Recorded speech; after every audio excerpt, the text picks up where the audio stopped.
अगर सफलता पानी है तो 3 बातें रखना। पहली, पेशेंस, धैर्य रखना कि समय आएगा तुम्हारा भी। दूसरी, प्रेजेंस, अपने आप को दिखाते रहना काम में, घर मत बैठना, उदास मत होना, ऑफिस में बंद मत हो जाना, डिप्रेशन में मत आ जाना। और तीसरा, परसुएंस, मैं कैसी नौकरी चाहता हूं, कैसी कंपनी चाहता हूं, ये खुद से और दुनिया से कहते रहना। ये 3 बातें, 3 P मिल गई तो सिग्नेचर की प्रोसेस कोई रोक नहीं सकता। अगर आप श्रम करेंगे, सच्चाई के साथ काम करेंगे, मेहनत के साथ काम करेंगे, अगर सत्य के साथ काम करेंगे, तो हो सकता है कि समय लग जाए लेकिन न्याय आपके साथ होगा। बस आपको धैर्य नहीं छोड़ना है। हम बहुत जल्दी अधीर हो जाते हैं कि अब क्या करें, अब क्या करें, अब क्या करें, तो निकल ही नहीं रहा है। आपको धैर्य नहीं छोड़ना, वो निकलेगा।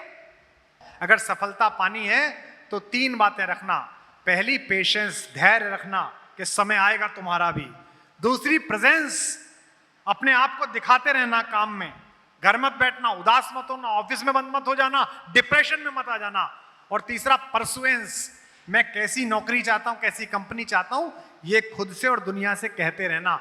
ये 3 बातें, 3 P मिल गई तो सिग्नेचर की प्रोसेस कोई रोक नहीं सकता। इसीलिए मैं बार बार कहता हूं कि रामचरितमानस पढ़ो। एक अपॉर्चुनिटी छिन जाने पर रोने लगते हो आप लोग। IIT में पहले 100 में रैंकिंग नहीं आई तो कोटा में बच्ची आत्महत्या कर लेती है। बताइए, पार्षद का टिकट नहीं मिला तो जहर पी लेता है आदमी। कितना मूर्खतापूर्ण काम है ये। हमने तो करवा के देखा है। एक जरासी असफलता में आत्महत्या।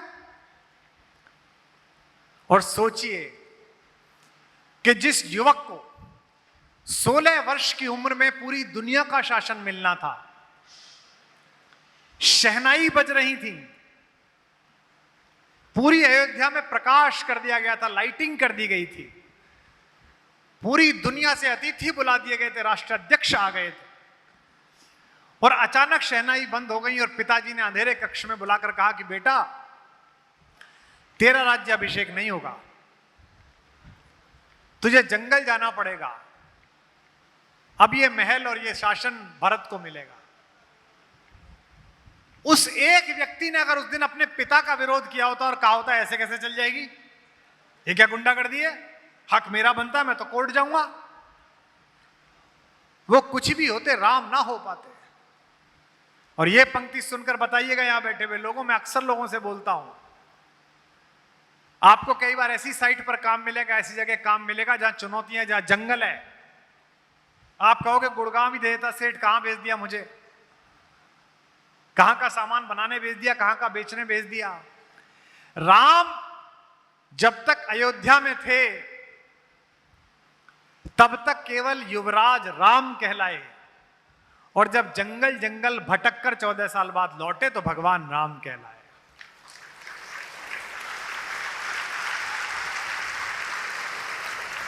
इसका मतलब यह है कि जब तक चुनौतियों के जंगल को पार कर कर वापस नहीं लौटोगे, तब तक अपने काम के भगवान बनने की संभावनाएं 0 हैं। मैंने आपसे जब बातचीत शुरू की तो पहला वाक्य मैंने ये बोला कि मैं 35 साल से मंच पे हूं। तो भाई साहब 35 साल बोलने में तो आधा सेकंड लगा, 1 सेकंड में वाक्य खत्म हो गया। कितने साल से मंच पर हो जी? 35, खत्म। पर 35 साल 35 ही थे, सब में 365 दिन थे, सब में 365 रात थी, और सब में 365 तरीके की चुनौतियां थी। उतना ही समय लगा, उतना ही संघर्ष लगा, उतने ही आंसू लगे। जो कविताएं मैंने आंसू बरसाते हुए लिखी थी वो मैंने मुस्कुराते हुए सुनाई और खिलखिलाते हुए उनसे पैसा और शोहरत कमाई। एक समय आता है जब आपके ऐब, आपकी गलतियां भी लोगों में आपके हीरोइक स्टेटमेंट बन जाते हैं। अमिताभ बच्चन पर बात करते हुए क्या कहते हो? पहली 11 फिल्में फ्लॉप हो गई थी। अमिताभ जी कहते हैं मेरी पहली 11 फिल्में फ्लॉप हो गई थी। क्यों? क्योंकि 11 फिल्में फ्लॉप होने के बाद उन्होंने 12वीं फिल्म जंजीर पाने के लिए मेहनत बंद नहीं करी। अगर 11वीं फिल्म में उनके मन में आ जाता अब बेकार है, मुझसे नहीं होगा, चलो इलाहाबाद वापस, तो वो केमिस्ट थे कंपनी में, कलकत्ता की कंपनी में, आज की डेट में भी पैरासीटामोल बेच रहे होते हैं, अमिताभ बच्चन ना होते। मराठी के एक प्रोफेसर साहब का लड़का जो मराठी में एक कॉलेज में पढ़ाते थे बंबई में, वो 10वीं क्लास में फेल हो गया। क्यों? क्योंकि क्रिकेट खेलता था। और पिता ने कहा फेल कैसे हो गए बेटे? बोले जी पढ़ाई से ज्यादा क्रिकेट में ध्यान है। पिताजी ने उसको एकेडमी ज्वाइन करा दी। उस समय के सबसे अच्छे टीचर आचरेकर साहब का स्टूडेंट बना दिया।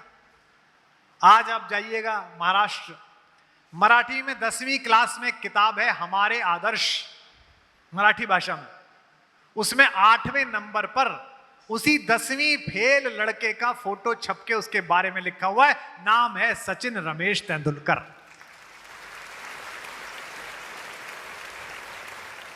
ये मैं इतनी सारी बातें उपदेशात्मक नहीं कह रहा, ये मैंने खुद जी कर देखी है। मैंने इस उपहास को देखा है। 3 बार मेरा जीवन में मजाक बना कि ये फेल हो गया, और 3 बार मेरे मन में भी सवाल आया कि क्या मैं फेल हो गया, और मैंने हर बार यह सोचा कि इस असफलता में भगवान ने कोई बड़ी चुनौती और कोई बड़ी सफलता स्वीकार कर रखी है, और वो मेरा प्रतीक्षा कर रही है। और जो लोग मुझे जानते हैं, जो सोशल मीडिया से जानते हैं, टीवी से जानते हैं, वो जानेंगे। पहली, इंजीनियर ना बन पाना, मैं इंजीनियर नहीं बन पाया।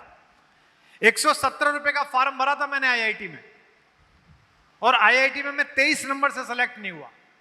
मेरे पिताजी ने कम से कम 3 बार मेरी मां के सामने कहा, 117 रुपए लगा दिए, मैं फेल हुआ, नहीं हो पाया। पहली असफलता, उसने मुझे साहित्य की तरफ प्रेरित किया। दूसरी असफलता, प्रेम किया, और लगा कि ये प्रेम जो है सफल हो जाएगा। सफल मतलब उस समय मैं यही समझता था कि सफलता माने विवाह, पता नहीं था। तब भी मुझे लगा कि दुनिया लुट गई, सब खत्म हो गया। लेकिन मेरी कविताओं में जो सेंसिबिलिटी आई, जो उनमें रोमांटिक फ्लेवर आया, वो सिर्फ उस असफलता के कारण आया।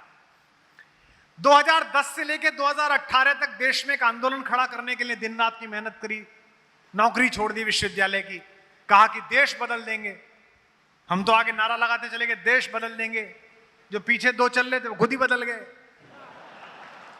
मुझे बहुत सारे नेता मिलते हैं जो चुपचाप कहते हैं एक दूसरे के कान में कि असफल हो गया।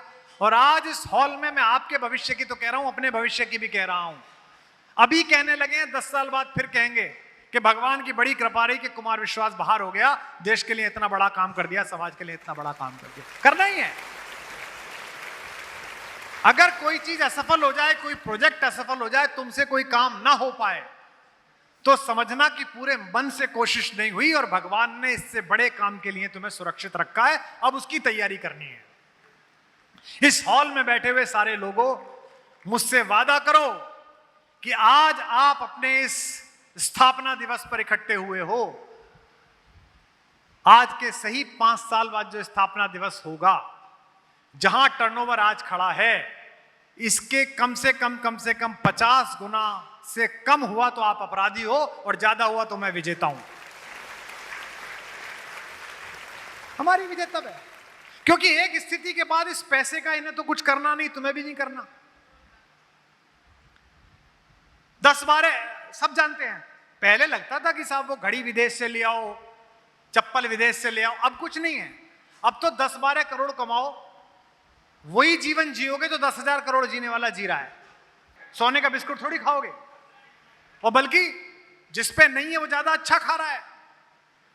जिस पे है उससे पूछो, आलू मत खा, चीनी मत खा, है ये मत पी, कोलेस्ट्रॉल ऊपर है कि नीचे है, शुगर हो गई कि ये हो गई। रोटी में भी सीधी रोटी नहीं खाई जा रही, इसमें चना मिला ले, सोयाबीन मिला ले, ओट मिला ले, बाजरा मिला ले, 8 तरह के अनाज पीस के खाए जा रहे हैं। इसका मतलब अपने लिए तो नहीं जी रहे हो। किसके लिए जी रहे हो? जो इस कंपनी में काम करने वाले 5,000 10,000 लोग हैं, उनके लिए जी रहे हो। अपना तो हो चुका।